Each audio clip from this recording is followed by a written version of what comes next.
I have to admit, I'm doing this a bit late. Well, it's not past the day I was planning on uploading it, but I'm doing it a little after 11. I got sort of caught up in some Let's Plays I was working on, and doing a video for Everton's decks, because apparently no one's ever beaten the Shimigami on hard mode except for one person. And I want to do it myself as well, because if someone throws down the gauntlet, even indirectly, you have to pick it up and slap them with it. But I guess I should talk about Innocents of Ryloth, which I believe is the episode title. Yeah, Innocents of Ryloth. Yeah, I'm pretty tired right now. I have to admit, it's a rather effective episode. Mostly because they spend most of the time with a young orphan girl, or what appears to be a young orphan girl, after the Separatists have moved in, taken over the planet, and basically ransacked a village and taken the villagers hostage in order to deter the Jedi by forcing them to have to retake the hostages to safety over just outright wiping out the droids with their superior troops. Because let's face it, most of the droids are very pathetic when it comes to combat. They can't shoot. They can't really think that well. They don't really do anything that much. I mean, the basic battle droids are basically worthless, and the show itself even admits that they're worthless for the most part. They have numbers, yes, but their numbers are almost meaningless, because almost anyone can cut down them by the tens, if not hundreds, if they know what they're doing, especially if they have a lightsaber.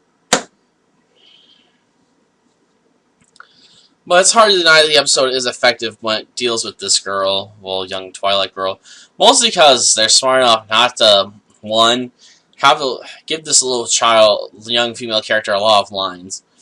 That way, if they're messing, and two, all her dialogue is in the tongue of the Twi'lek people, so even if she's getting stuff wrong, it's not like we would really know anyway.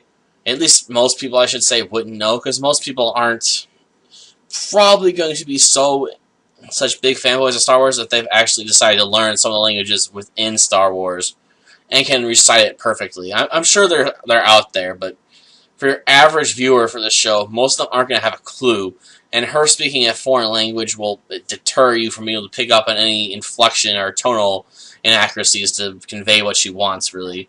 Instead, you're left more with the gestures of the character, which, since we're dealing with an animated cartoon, you don't really have to worry about the child actor screwing things up by not acting in a way that conveys the emotion you wanted.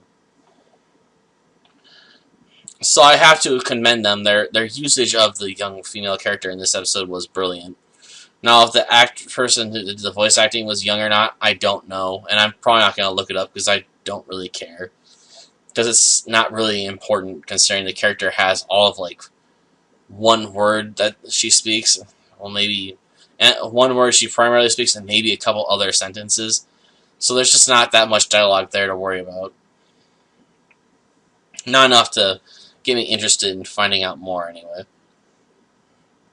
On the battle side of things, I guess you can argue it's a bit more it's disappointing after the whole bold combat strategies we got in the last episode. Instead, we're dealing with what appears to be somewhat standard ground approach tactics to a defended location, which really aren't as interesting as watching Anakin trying to outsmart and outmaneuver the leader of the captain in the last episode with his ship by just crashing into it.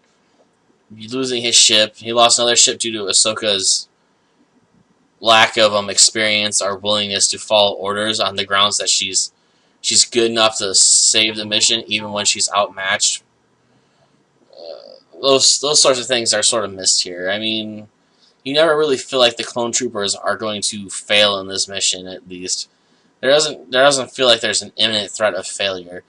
Even when they say they don't have any more backup they can provide, you still feel like they can probably do it with the men they have because of how just incompetent the battle droids are, and we only really don't see any of the super battle droids, just regular battle droids this entire episode. The only other thing we see is a tactical droid, and those tactical droids aren't necessarily that great anyway. Especially when you realize that they took over a city, but apparently didn't study the city's layout and structures completely, because apparently there's underground tunnels you can move through, which allowed them to get basically the Jedi to sneak up behind them and come. Well, Obi-Wan's the only one on the mission, I guess. So Jedi, singular here, sneak up behind the droids with two clone troopers in order to rescue the hostages and basically destroy the base. Yes, 3 people basically took out an entire fortified droid position because the droids were so easily distracted by the rest of the clone troopers mounting a frontal assault and then falling back. It's sort of disgraceful how seemingly unthinking the droids are in this series. They don't seem to have much understanding of tactics or plan ahead very well. Even the ones that are designed to plan ahead seem to miss little details like, what about underground passages or things? I mean, these are things that probably would be kept somewhere, at least available in a municipal building or something.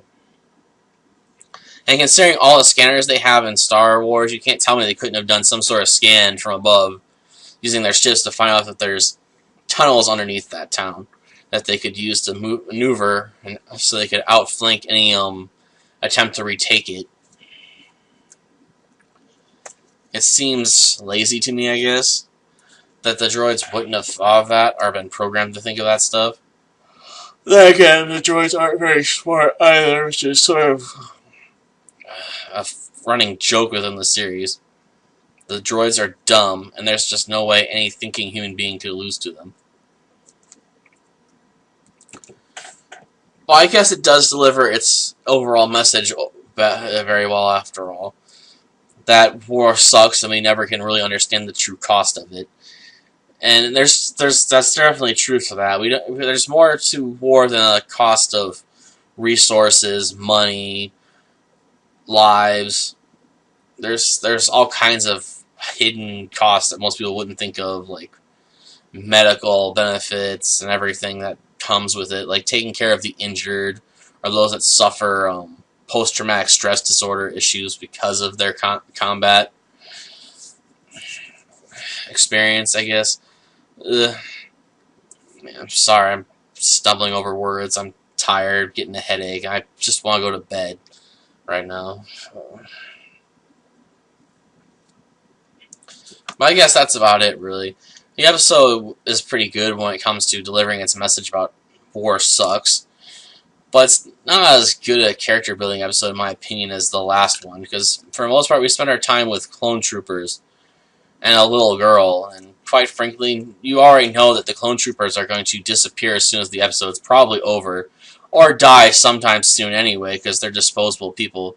And you already can guess that this little girl isn't going to be important beyond this episode. So there's no point in getting really, really, really attached to her. I mean, don't get me wrong, I don't hate her. She's a decent enough character in my opinion, but there's no point in thinking about her too much because you're probably never going to see her again.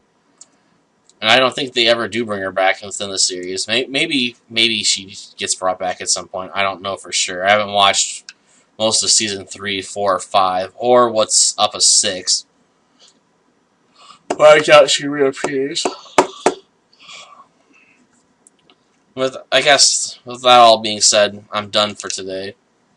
Tomorrow we move on to episode 21, and we'll finish up with 22 the day after that. Till next time.